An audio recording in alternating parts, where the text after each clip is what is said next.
Nas últimas semanas, tenho recebido comentários de pessoas bem-intencionadas em meu círculo social geral, observando um aumento significativo na quantidade de álcool que tenho consumido. Isso é uma maneira elegante de dizer que tenho me embriagado todas as noites. Agora, não posso dizer que estão errados. Também não posso dizer que as preocupações deles não são válidas. E, adicionalmente, não posso dizer que não estou bebendo o suficiente diariamente para afogar um peixe maldito. Sabe o que posso dizer, no entanto? Posso olhar nos seus olhos e afirmar com absoluta certeza que, se você precisar descobrir o que está no escuro esperando por você, como eu descobri, você também será inclinado a tomar alguns drinks.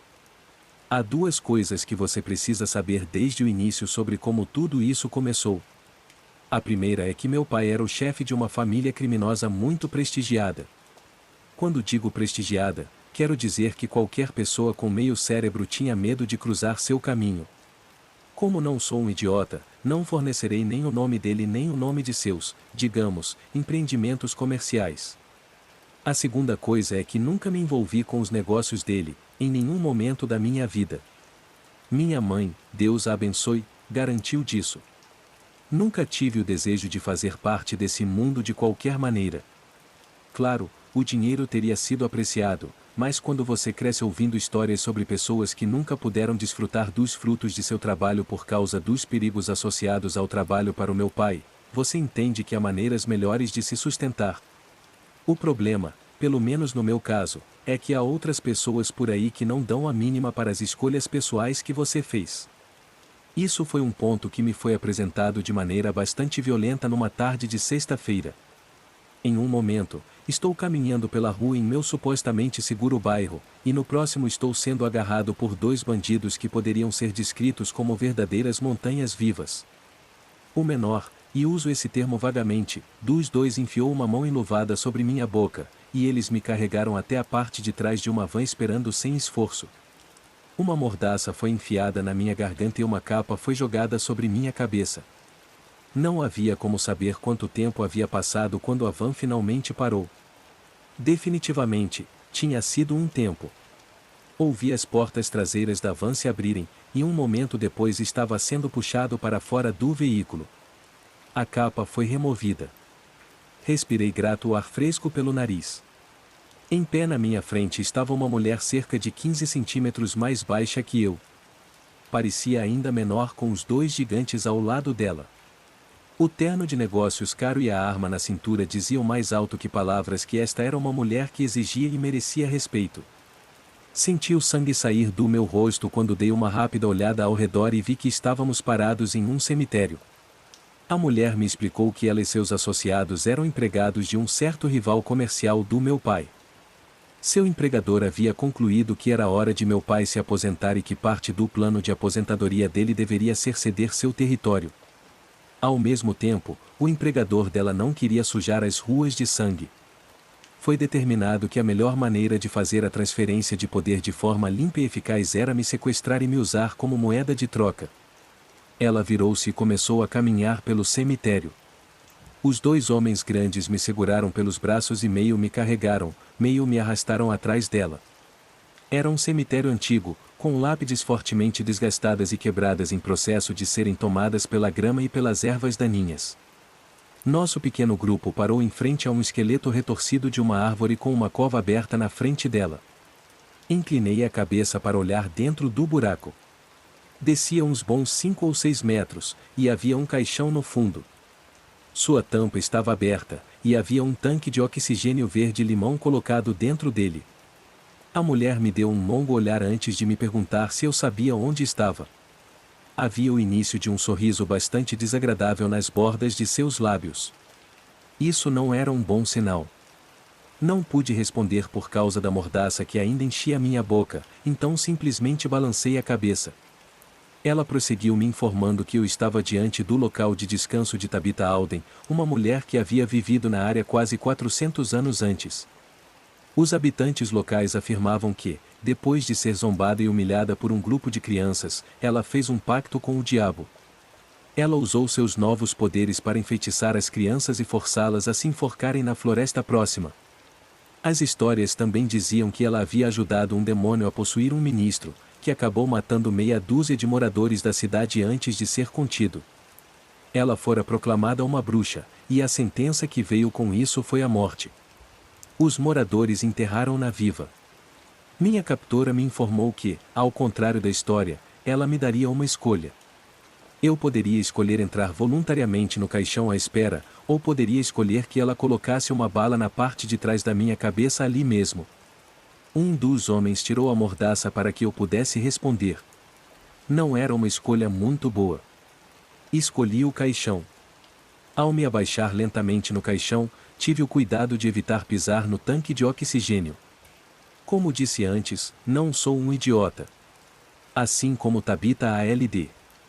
Antes de mim, eles iriam me enterrar vivo pelo tempo que fosse necessário para que meu pai concordasse com os termos deles. A última coisa que precisava era danificar acidentalmente a única coisa que me manteria vivo. Isso, é claro, presumindo que meu pai realmente cedesse às exigências deles. Eu considerava que era uma aposta no mínimo arriscada. Deitei-me no caixão. Era perturbador, para dizer o mínimo. Mal cabia dentro, ou não havia muito espaço para mover os braços ou as pernas, e o topo da minha cabeça batia na madeira. A mulher me instruiu a colocar a máscara de plástico presa ao tanque de oxigênio, e eu obedeci. Ela cobria meu nariz e boca, e encaixava-se firmemente contra minha pele. Mais uma vez, fiz o que me mandaram quando ela me fez girar a válvula do tanque para abrir o fluxo de oxigênio para a máscara. Um dos homens estendeu a mão para dentro da cova e, com um resmungo de diversão, bateu a tampa do caixão. Eu tinha feito o meu melhor para ficar calmo quando meus sequestradores podiam me ver.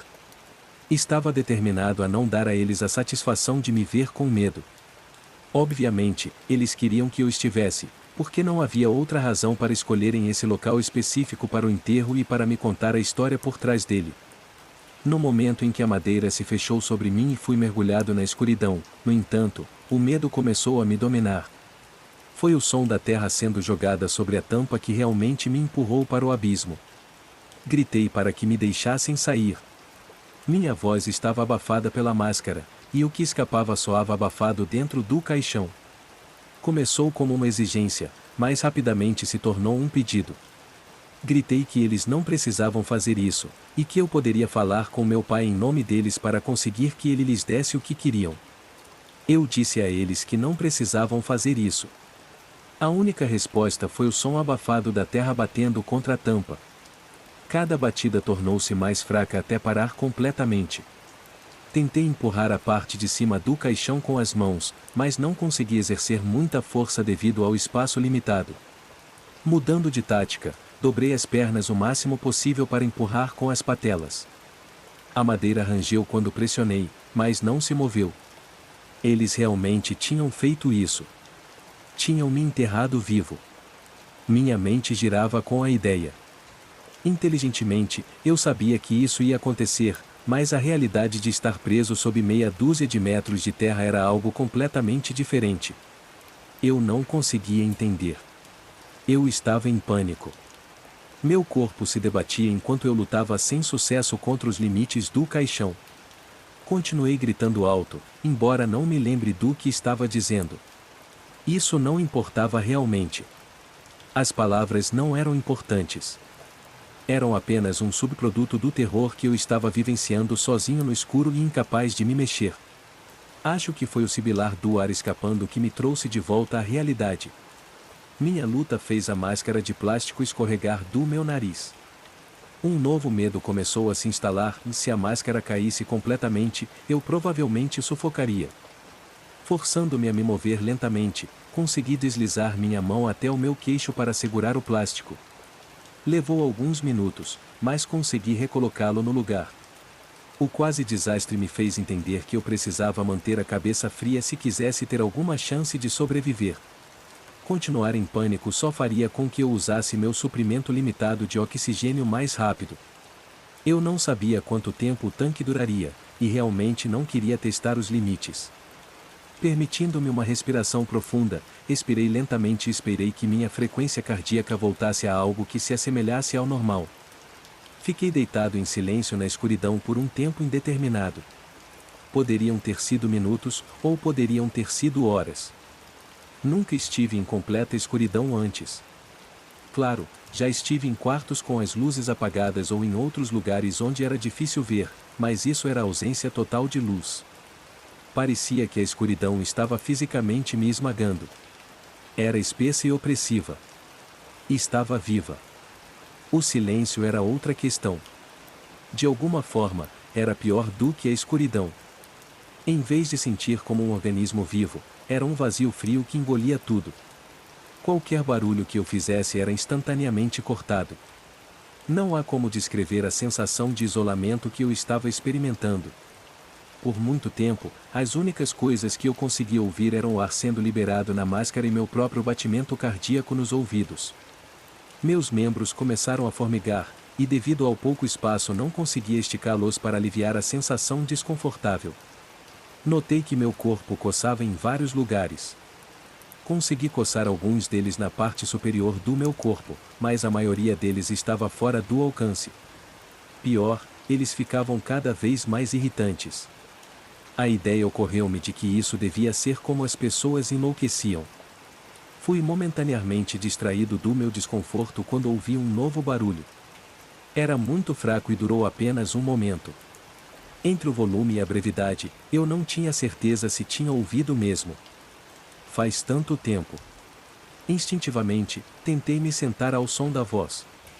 Minha testa bateu dolorosamente na tampa do caixão, e por um momento a escuridão foi preenchida por luzes brilhantes que piscavam diante dos meus olhos. Pisquei algumas vezes para limpá-las. Era a voz de uma mulher. Não parecia a mulher com a arma. O tom era diferente, era seco e rouco. Eu não conseguia ter certeza. Era como se viesse de longe, como se eu estivesse de pé em uma extremidade de um túnel e o orador estivesse na outra extremidade. Sorri amplamente e suspirei aliviado. Havia alguém perto do local de sepultamento. Meu pai deve ter feito um acordo, e meus sequestradores estavam de volta para me tirar de lá. Escutei atentamente e esperei. Não houve nada. Senti a esperança começar a escorrer lentamente de mim. Essa esperança foi rapidamente substituída por desconforto. Sabia que definitivamente tinha ouvido a mulher falando. Não havia dúvida em minha mente sobre isso. Será que alguém acabará de passar perto o suficiente da cova para que sua voz penetrasse 6 pés de terra? A coceira voltou enquanto eu contemplava outra possibilidade. Ouvir vozes que não eram reais era um sinal de insanidade, não era? Apertei e desapertei os dedos. Eu sequer saberia se isso estivesse acontecendo comigo? De repente, senti absoluta certeza de que não estava mais sozinho. Tentei dizer a mim mesmo que isso era impossível. Eu estava enterrado em um maldito caixão, pelo amor de Deus. Claro que estava sozinho. Eu estava sendo estúpido, e era só isso. Era fácil provar também. Tudo o que eu precisava fazer era estender uma mão e tocar a tampa de madeira. Levaria menos de um segundo. Em vez disso, me pressionei o mais firmemente possível contra o chão do caixão e coloquei as mãos ao meu lado. Não importava o quão lógico eu tentasse ser sobre isso, eu não conseguia me convencer de que não havia algo horrível diretamente acima de mim na escuridão infinita. Ouvi um ruído de arranhão abaixo de mim. Vinha de fora do caixão, mais profundo no solo. Eu estive tão sozinha aqui. Aqui abaixo do mundo. A voz da mulher não vinha do mundo exterior. Estava na minha cabeça. A escuridão acima de mim se movia. Não era algo que eu pudesse ver ou ouvir. Não consigo explicar como soube que tinha acontecido, mas aconteceu. O arranhão ficou mais alto. Ainda estava abaixo de mim, mas estava se aproximando lentamente. Pensei no que meu sequestrador tinha dito sobre onde eu estava sendo enterrado. Ela me disse que o caixão estava acima do túmulo de uma bruxa. Eu tinha descartado isso como uma mera tática de assustar, mas estava começando a acreditar que havia algo naquilo que ela tinha dito. Um arrepio percorreu minha espinha e eu tremi. O arranhão se aproximava ainda mais. Deixe-me mostrar a você. Senti pequenos pontos de frio contra a minha testa. Era como dedos gelados sendo pressionados contra a minha cabeça. A escuridão irrompeu em luz vermelha, e meus olhos se abriram amplamente enquanto imagens piscavam diante deles. Vi uma mulher de cabelos escuros caminhando pela floresta. Ela usava um vestido cinza com um boné combinando. Em suas mãos, segurava uma corda amarrada a um saco escuro que arrastava atrás dela. Parecia pesado, mas ela não parecia se incomodar com o peso. Ela chegou a uma clareira nas árvores. Havia lajes de pedra e monumentos que formavam um círculo, e no centro do círculo havia um pódio elevado feito de pedra. Ela largou o saco no centro do pódio antes de desamarrá-lo. Houve um gemido de dentro do saco, e a pequena mão de uma criança se estendeu pela abertura. Minha visão ficou embaçada. Quando clareou, eu estava olhando para a mesma mulher em frente a uma pequena casa com laterais de madeira e um telhado de colmo. Logo além da casa, havia um rio largo que corria para longe no horizonte. Ela estava cercada por dezenas de pessoas vestidas com roupas desgastadas e segurando tochas grandes. Eles apontavam e gritavam para ela. Eles a acusavam de ser uma bruxa e de ter profanado a cidade deles. A mulher tentou argumentar com eles, mas quando ficou claro que não estava funcionando, ela encolheu os ombros e sorriu maliciosamente. Levantou os braços, e o rio se elevou no ar e mudou de curso em direção à multidão reunida. A água bateu neles e os varreu enquanto tentavam se libertar. Quando o rio recuou para suas margens, a maioria das pessoas foi deixada morta ou morrendo na lama. Tudo ficou embaçado novamente, e momentos depois eu estava olhando para um poço profundo. A mulher estava deitada no fundo dele, grossas correntes de ferro enroladas ao redor do corpo. Homens estavam usando escadas para sair do buraco, e depois que todos saíram, as escadas foram retiradas. Enquanto um sacerdote cansado recitava orações em voz alta, os homens começaram a jogar grandes montes de terra de volta no buraco. A mulher gritava obscenidades enquanto trabalhavam. Logo seu grito parou quando ela ficou coberta de terra. Os homens continuaram a tarefa enquanto o sol começava a se pôr no horizonte. Subitamente, eu estava de volta na escuridão. Ofeguei enquanto soltava o fôlego que não sabia que estava segurando. Abaixo de mim, o arranhão estava mais alto e mais próximo. Eu teria questionado minha sanidade se o momento para isso já não tivesse passado há muito tempo. A sanidade tinha descido no elevador até o térreo. Aqui embaixo, no porão, havia apenas o vazio e os pesadelos que habitavam dentro dele. Tabitha Alden estava livre das pesadas correntes que a envolviam, e ela estava se arrastando pelo solo em direção a mim. Talvez ela ainda estivesse viva de alguma forma, ou talvez a morte simplesmente não fosse suficiente para impedi-la. Não importava. Tudo o que importava era que ela estava vindo, e não havia nada que eu pudesse fazer a respeito.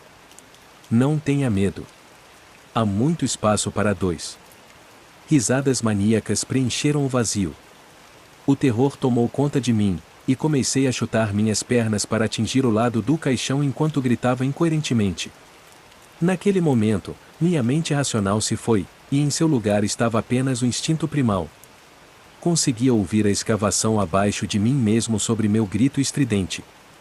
O ritmo havia ficado mais rápido, como se estivesse mais ansioso agora que estava se aproximando. Custou um grande esforço, mas consegui retomar o controle de mim mesmo e me acalmei. O arranhão parecia estar apenas a alguns metros abaixo de mim agora. Também ouvia algo mais. No início, não percebi sobre os ecos das risadas desaparecendo, mas eventualmente estava alto o suficiente para que eu o detectasse. Era um tintilar metálico vindo de cima. Parecia vagamente familiar, mas não conseguia identificar. A bruxa deve ter ouvido também, porque a escavação parou e tudo ficou silencioso, exceto por esse ruído. Podia sentir que a presença dentro do caixão comigo, que eu agora estava convencido de ser o espírito de Tabitha Alden, havia virado sua atenção para cima. A temperatura dentro do caixão começou a subir. Ela estava furiosa, e sua raiva irradiava do espírito em ondas de calor. Não importa. Eles estão tarde demais. O arranhão recomeçou, mas desta vez estava mais frenético do que antes. Levei um momento para processar o que ela acabará de dizer. Quando o fiz, as coisas se encaixaram e senti um pequeno lampejo de esperança. O tintilar metálico era o som de uma pá batendo na terra. Meus sequestradores haviam retornado e estavam começando a me desenterrar. O assalto da bruxa se transformou em uma corrida macabra, e eu era o grande prêmio. Houve um pequeno baque logo abaixo da minha cabeça, e o arranhão cessou por um breve momento. O corpo da bruxa havia alcançado o fundo do caixão. Eu realmente podia sentir os dedos raspando contra a madeira enquanto ela começava a rachar e lascar. As tábuas estavam desacelerando, mas não a parariam por muito tempo. A escuridão acima de mim não parecia tão completa como tinha sido apenas minutos antes. As pás estavam perto o suficiente agora para eu ouvir cada escavação enquanto removiam a terra. A bruxa fez um som parecido com um rosnado. Estava cheio de frustração e desespero. O sibilo suave do ar na minha máscara parou. O tanque de oxigênio tinha acabado. Isso provavelmente deveria me preocupar, mas imaginei que meu destino seria decidido de uma maneira ou de outra antes que eu tivesse a chance de sufocar. Eu tinha um problema novo e mais imediato para lidar de qualquer maneira. A temperatura no caixão havia subido tanto que estava começando a queimar. Eu sentia como se tivesse uma queimadura de sol por todo o corpo, e a dor aumentava lentamente à medida que as pás se aproximavam. Sem ter outra escolha, cerrei os dentes e tentei relaxar o máximo possível. Minha cabeça desceu cerca de meio centímetro à medida que a primeira tábua de madeira se quebrava. O espírito da bruxa riu satisfeito. Levantei rapidamente meu pescoço para que a parte de trás da minha cabeça não estivesse mais tocando o chão do caixão. Eu estava horrorizado com a perspectiva de seus dedos entrando em contato comigo. Uma pá atingiu a parte superior da tampa do caixão. Houve um grito de cima, e pude ouvir mais terra sendo removida rapidamente. Ao mesmo tempo, uma segunda tábua se partiu. Tarde demais. A terceira tábua se despedaçou, e senti os dedos agarrarem a parte de trás da minha cabeça. Estavam gelados contra a minha pele queimada. Senti-os se flexionando enquanto cavavam através dos cabelos até a carne. Minha boca se abriu mais do que eu imaginaria ser possível, e gritei sem palavras. O riso do espírito transformou-se em um grito exaltado. Fechei os olhos enquanto a tampa do caixão era arremessada aberta. A presença se foi, os dedos não estavam mais me agarrando, e eu estava novamente sozinho dentro da caixa de madeira. Um dos homens grandes que inicialmente me havia levado me puxou para fora do túmulo e me colocou sobre a grama fresca. Meus olhos se ajustaram gradualmente à luz e eu consegui abri-los novamente. Nunca tinha visto uma visão tão bem-vinda quanto os rostos dos meus sequestradores. A troca ocorreu sem problemas. Meu pai prometera abrir mão de seu território em troca de minha segurança, e ele era um homem de palavra. Após um breve aperto de mão entre ele e seu agora ex-rival, fui entregue e foi isso. O empregador dos meus sequestradores agora era significativamente mais rico e, o que é mais importante, tinha um domínio absoluto sobre o crime organizado da cidade. Acho que meu pai estava secretamente feliz com o resultado geral. Ele vinha pensando em se aposentar há algum tempo, e agora podia fazer isso garantindo que seus funcionários fossem bem cuidados. Além disso, ele tinha suas grandes pilhas de dinheiro para chorar se algum dia sentisse falta da vida de chefe do crime. E eu recebi um presente de despedida. Eu saí do caixão fisicamente ileso. Minha pele estava vermelha do calor, mas não sofri queimaduras duradouras. Quando um médico me examinou, eu não contei o que aconteceu, e ele disse que achava que a vermelhidão estranha era causada por hipóxia. Aparentemente, a falta de oxigênio pode fazer com que a cor da pele mude, indo de azul a vermelho. Estranho, né? Mentalmente, nem tanto. Alguns dias após meu calvário, comecei a ouvir. Era o mesmo som de arranhar e arrastar que ouvi se aproximando enquanto estava deitado dentro daquele caixão. Em vez de vir de baixo, no entanto, agora vinha de dentro da minha cabeça. Eu conseguia ouvi-lo raspando contra o interior do meu crânio. Tentei ignorar no início. Tentei me convencer de que era apenas algum tipo de transtorno de estresse pós-traumático e que os sons só existiam na minha imaginação. Isso não funcionou, então tentei terapia. O psiquiatra me disse repetidas vezes que o que eu estava ouvindo era apenas uma manifestação do trauma que eu havia sofrido e que nada do que eu pensava ter acontecido dentro do caixão realmente tinha ocorrido.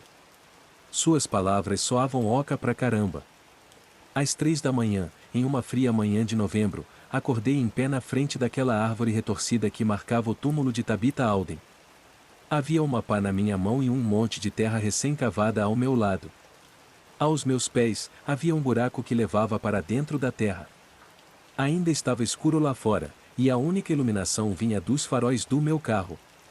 Ele estava estacionado o suficiente no pequeno morro para que as luzes alcançassem. Eu não fazia ideia de como tinha chegado lá. Eu não sabia o como, mas tinha certeza do o porquê. A bruxa estava na minha cabeça. Ela esperou até eu adormecer e me conduziu de volta à sua sepultura como um boneco para desenterrar seu corpo.